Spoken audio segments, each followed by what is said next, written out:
Hi, magnificent family. Tribe.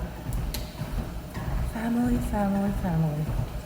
Well, it's my first time going to a gym. And doing my process of prayer in the gym too. Process of meditation. Meditation is everything. You can bring it into everything you do in life. Even if you're cooking, and even if you're biking, and even if you're jogging. Meditation is a skill of the mind. It's a skill of the heart that takes the information and overpowers the mind. So the mind is a very important process in meditation. But first comes the heart, the GPS system that incorporates that and takes the truth, because the heart is not infected.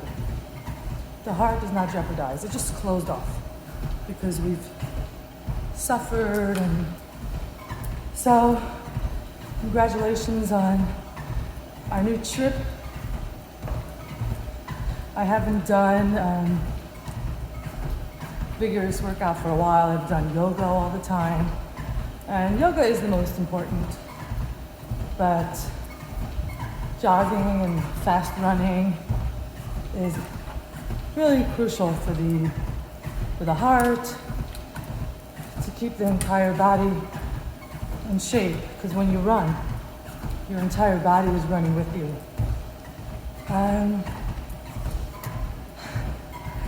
I just want to discuss something today. And that's about inclusivity, exclusivity, and mostly rigidness. Rigid. Let me try to put it over here.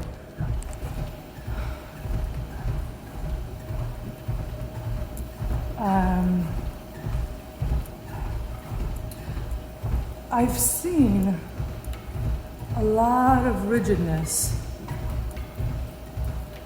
when it comes to the spiritual community doing ceremonies. And I've seen it for a while, and I kept on just trying to drop in and see what's bothering me about this rigidness. Because my first association with rigidness was my religious background and what I disagreed with my dad. We would have the Shabbat table, and we would have, Judaism is full of ceremonies, beautiful ones, but they're very rigid. And so that's why it's not welcoming. And that's why children don't love it. And that's why it took me so many years to be out of the system, to recognize that what I've experienced as a child, I'm so blessed. But the only reason it took me so many years to process it, because of the rigidness. Now, what rigidness creates is it blocks out the flow of growth. There is a growth that happens naturally. There is an opening of heavens and earth and heart and body and mind that happens naturally. And we do the ceremonies because we want humanity to wake up. Not because we think someone's less than or someone's more, not at all. Because that doesn't exist. Less or more doesn't exist. We are all blessed to have waken up and to be connected to certain portals. Yes, some of us worked harder than others, but that also goes back to the point of, it's not our credit. We've had good spirits hold us through this. So, once again, observing that rigidness,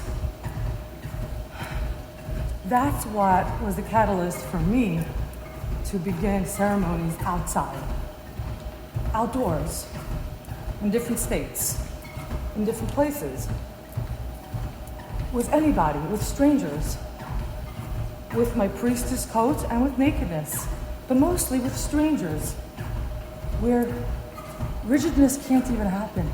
Because when you're outside, you don't own the outside. You have to be available for any reaction. And you have to be, you don't have to, but when I put myself in such a situation, I know that this is my responsibility. If someone lashes out, or if someone has a knee-jerk reaction, or if someone has a traumatic reaction, or vice versa. If someone's just so happy and runs into the circle and just does things that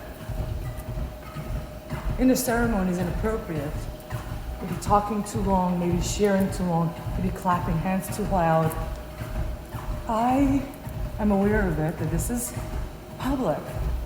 And I am aware that what I want is the flow. So if this is how this human spiritual creature is opening up, let it be.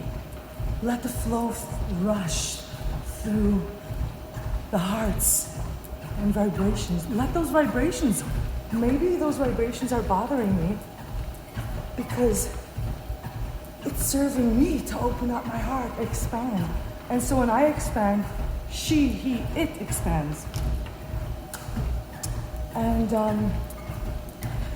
once again, I've noticed a lot of beauty in ceremonies, but a lot of rigidness, like let's make this circle. You can only talk for this amount of time.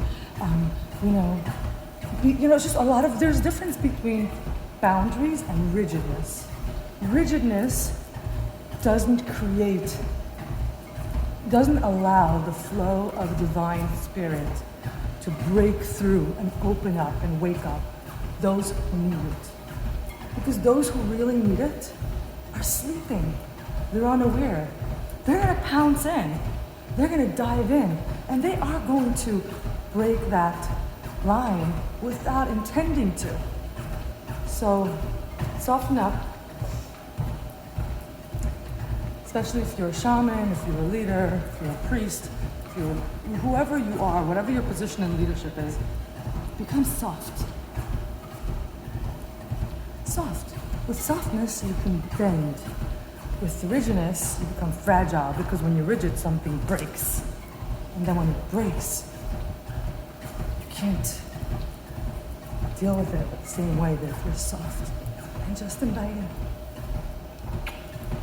Have a blessed Rosh Hashanah, a year full of abundance of anything you've ever dreamt and didn't dream of.